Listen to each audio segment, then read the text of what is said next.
Think of this as a secret mission. How to win a woman's trust. Fast. Forget slow dates and getting to know her. This is about targeting her feelings, like a spy going after vital information.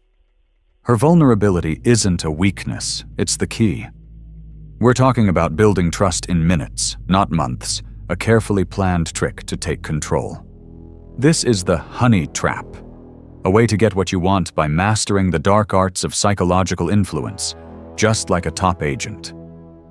Let us dissect the illusion, shall we? The romantic notions of courtship are stripped away, revealing the cold, mechanical gears beneath.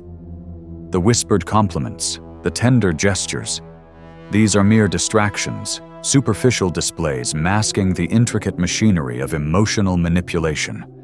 Forget the poetic notions of soulmates and destiny. Here, it's about the cold, hard science of neurotransmitters. Dopamine, the pleasure chemical. Noradrenaline, the alertness booster. These are not just biological functions. They are the keys to unlocking a woman's vulnerability, the levers to manipulate her emotional state. Example: he'd bring her flowers, not just on dates, but randomly, and text her constantly, creating a rush of dopamine and a feeling of constant attention. Romantic interaction can be reduced to a series of chemical reactions, a formula for engineered attraction. Think of it as a masterclass in emotional mimicry, a performance art where the actor's sole purpose is to mirror the target's desires, fears, and unspoken longings. It's not about genuine empathy, about truly understanding her soul. It's about learning to reflect her deepest insecurities, her hidden aspirations, her unspoken needs. You become her confidant, not to share burdens, but to map her weaknesses, to identify the fault lines in her emotional armor, to pinpoint the precise locations where a well-placed word or gesture can shatter her defenses. You become a shadow, a phantom echoing her innermost selves, not out of compassion, but to gain leverage, to exert control. Example: when she mentioned her fear of abandonment, he'd share a vulnerable story about his own past, creating an instant bond and making her feel understood. This is a clinical process, a series of steps to achieve a desired outcome. And what, pray tell, is the ultimate objective of this elaborate charade? Influence. The cold, calculating voice whispers. It's not about fostering genuine connection, about building lasting relationships. It's about achieving a logical outcome, a euphemism for getting what you want, be it affection, compliance, or something far more sinister. The specter of espionage looms large, with echoes of clandestine operations, of swallows and honey traps, where seduction is not an act of love, but a weapon of war, wielded with precision and intent.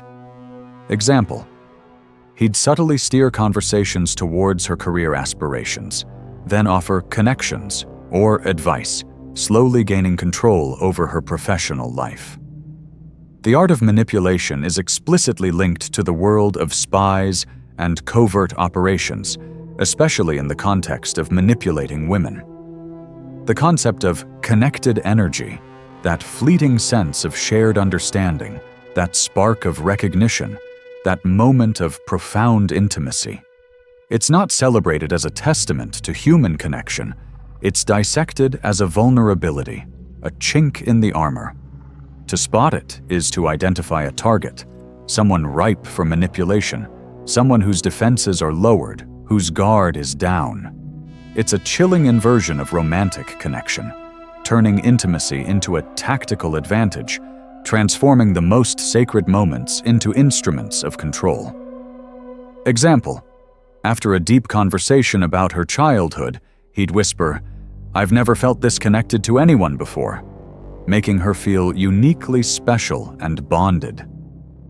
This connected energy is a state of vulnerability, a moment when the target is most susceptible to influence, especially in the context of romantic manipulation. And what if, perchance, She suspects she's being manipulated. The cold, clinical voice offers a remedy, self-awareness. But even this is tinged with cynicism, a tacit admission that everyone is a potential manipulator, that trust is a dangerous illusion, a fragile construct easily shattered by the right words, the right gestures. It's a world where paranoia reigns supreme, where every interaction is a potential trap, every compliment a potential mask. Example: if she questioned his sudden mood swings, he'd say, "You're just being paranoid, I'm always honest with you," making her doubt her own intuition. Constant vigilance is necessary in a world where manipulation is commonplace, particularly in romantic relationships. The human brain, that marvel of biological engineering, is portrayed as a machine easily fooled by carefully crafted words and calculated gestures. Emotions are deemed unreliable, mere puppets dancing to the tune of hormones and carefully orchestrated stimuli.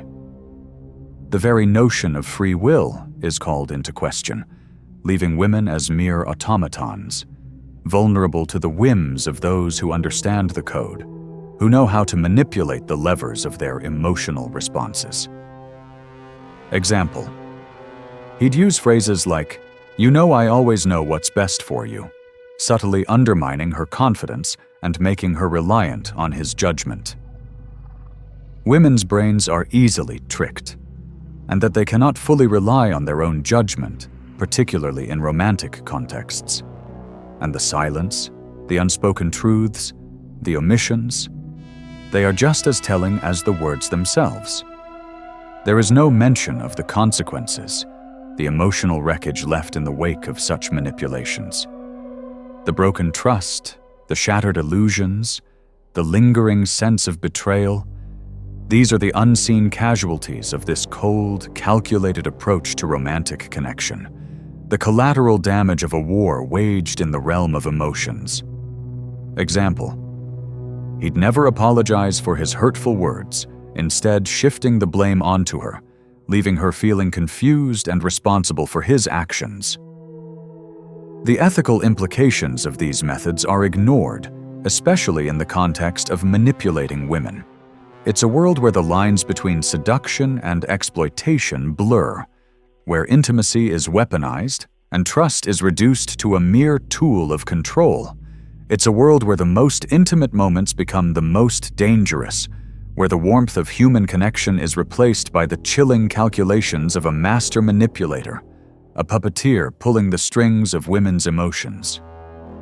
And the most unsettling part? This isn't some dystopian fantasy, some far-fetched tale of a future ruled by machines. It's a reflection of the darker aspects of human nature, the potential for manipulation that lurks beneath the surface of our everyday interactions, the capacity for control that resides within each of us. It's a stark reminder that in a world where trust is a commodity, vigilance is our only defense, and the price of romantic connection might be our very soul.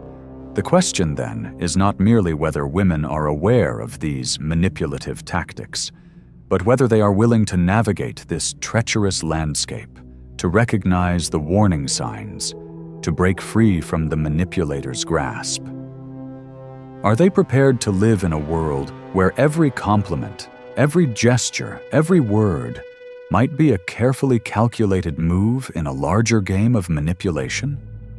Or will they choose to forge their own path, to seek genuine connection in a world that seems determined to deny it, to build relationships based on trust, not on control?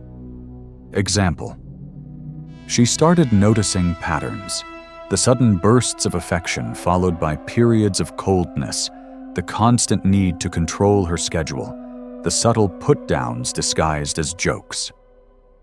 These tactics are a means of survival, a way to gain an advantage in a competitive world and to gain power over women. The choice, as always, is theirs.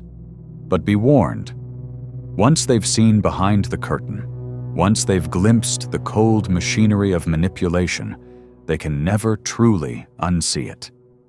And the world, once filled with the promise of genuine romantic connection, might forever be tinged with a chilling sense of unease, a lingering suspicion that every interaction is a potential trap, every relationship a carefully constructed illusion.